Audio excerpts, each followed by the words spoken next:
V minulom roku v lokalite priemyselného parku v Trenčíne bolo otvorené nové administratívno-technologické centrum Facility System Hub.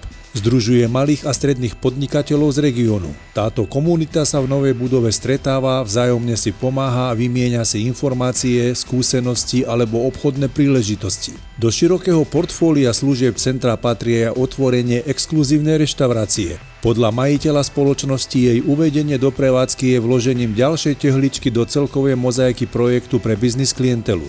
Reštaurácia je úplne prirodzeným vývojovým krokom na to, aby tá biznis klientela si to mohla organizovať aj pracovné obedy, aj raňajky, pretože tu budeme podávať raňajky, samozrejme klasická káva, obchodné rokovania.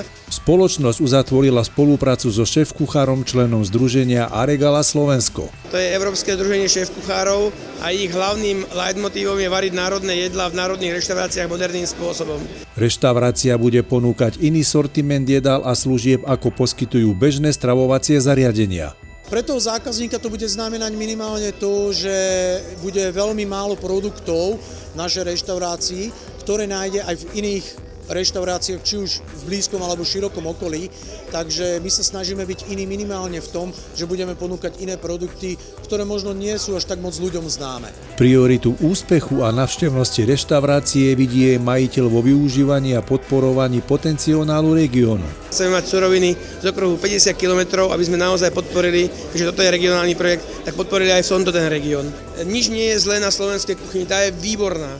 Akurát možno, že tuto tí podnikatelia na to prídu z iného uhla pohľadu, lebo Janko je práve, mal by byť garantom toho, aj určite bude garantom toho, že tá strava to bude výborná. Jedálny lístok bude obsahovať okrem tradičnej kuchyne hlavne jedlá s rukopisom šéf-kuchára reštaurácie a jeho tímu. Zaujímavá bude kombinácia netradičných chutí. Myslím si, že ľuďom u nás bude chutiť minimálne v tom, že budeme mať dobré, kvalitné a čerstvé suroviny. Presadiť sa v tvrdej gastronomickej konkurencii nie je vôbec jednoduché. Výnimočnosť a exkluzivita si cestu k zákazníkovi určite nájdu. Reštaurácia bude otvorená aj pre verejnosť, zatiaľ v pracovné dni pondelok až piatok od 7. do 15. A postupom času uvidíme, ako všetko pôjde a ako sa nám to bude vyvíjať, tak budeme prispôsobovať aj otváracie doby. Dáme do toho varenia, tak ako nás učili naše mamy alebo naše staré mamy, to srdce, tú lásku a na poslednom mieste v našom či už jedálnom lístku alebo v správaní k zákazníkovi bude slovíčko nie. Nedá sa.